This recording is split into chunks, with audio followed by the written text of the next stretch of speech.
I referred to the gentleman who will now succeed me at this podium, a personal friend since 1962, an extraordinary American who, as I mentioned, served as a member of Congress. His greatest fame was, however, as president of the Conference of Barristers of the State Bar of California in 1962-63. A retired United States Marine Corps colonel, awarded the Navy Cross, 2 Purple Hearts on the Korean Peninsula, the Honorable Paul N. Pete McCloskey, Jr.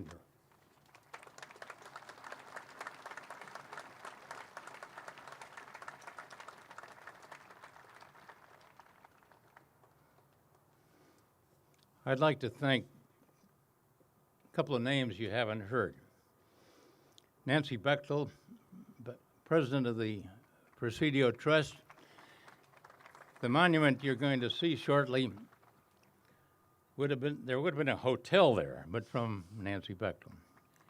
And the other two, you've heard his name, Michael Boland and a fellow named Michael Lamb, who are responsible for the design and the layout of what you see down there when we go down to the memorial.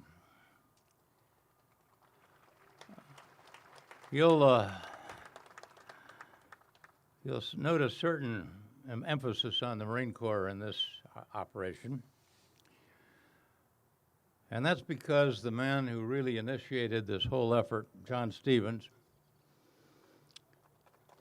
commanded a rifle company in the 5th Marines, the brigade that was rushed over to Korea after the North Koreans had driven to the Pusan perimeter. And there was danger that the perimeter would fall, but for 6 understrength rifle companies, one of which was led by Don Stevens, who met the 6th North Korean Division just a few miles west of Mason and stopped it. Had the 6th Division been able to capture Mason and Pusan, the war would have been ended then on the 12th of August of 1950. John lost well over half of his company in that effort. One of his lieutenants got the Medal of Honor for taking a grenade and dying in the process. But the 5th Marines, the brigade, essentially saved the Korean perimeter, the Pusan perimeter. And you got to thank this old gentleman, John Stevens, who initiated the idea of this memorial, and the Marine Corps Brigade. This isn't to derogate the Army, fought bravely. It was a war that, for the United States, had to be fought.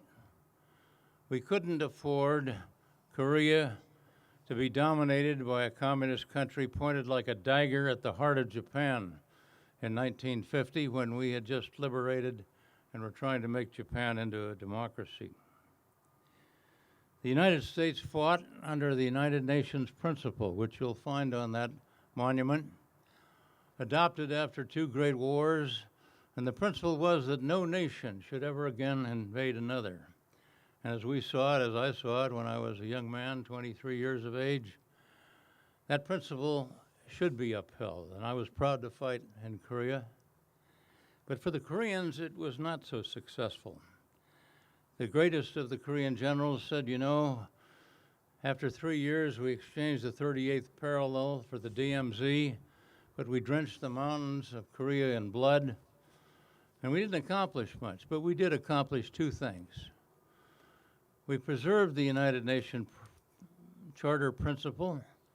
We stopped the communist control of South Korea, but more importantly, we saved a new nation that we can be very proud of saving, the South Koreans, who have developed into a wonderful, successful nation, locked between China on one side that dominated them for centuries, and the Japanese who had invaded them in 1905 and occupied them in a very cruel occupation till 1945.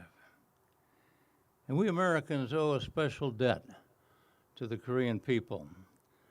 It was our president, Teddy Roosevelt, in 1905, that turned Korea over to the Japanese to be occupied.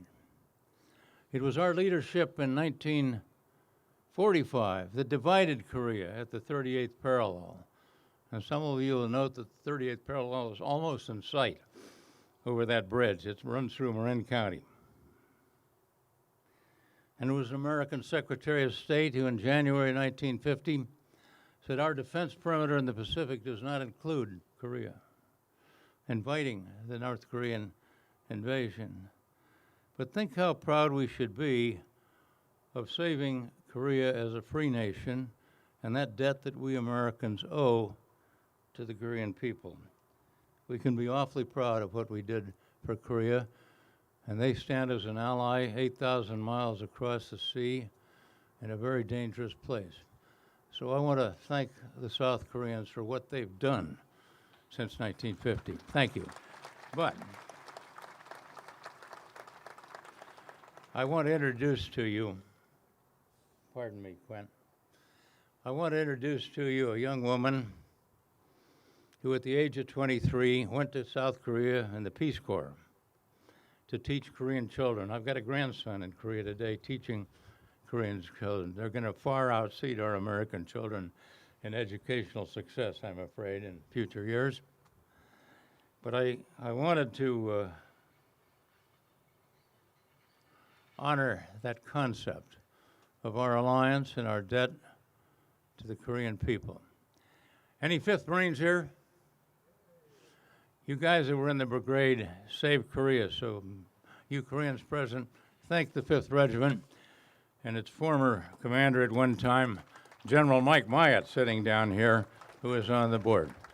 But let me introduce this young woman who at the age of 23 went to Korea in the Peace Corps, and a few years later became our ambassador to Seoul, now a leading diplomat in our State Department, and if there's ever peace negotiated, which we owe the Koreans, it'll probably be some elderly Chinese diplomat. And the lady, the ambassador that I introduce to you now, Kathy Stevens. Kathy?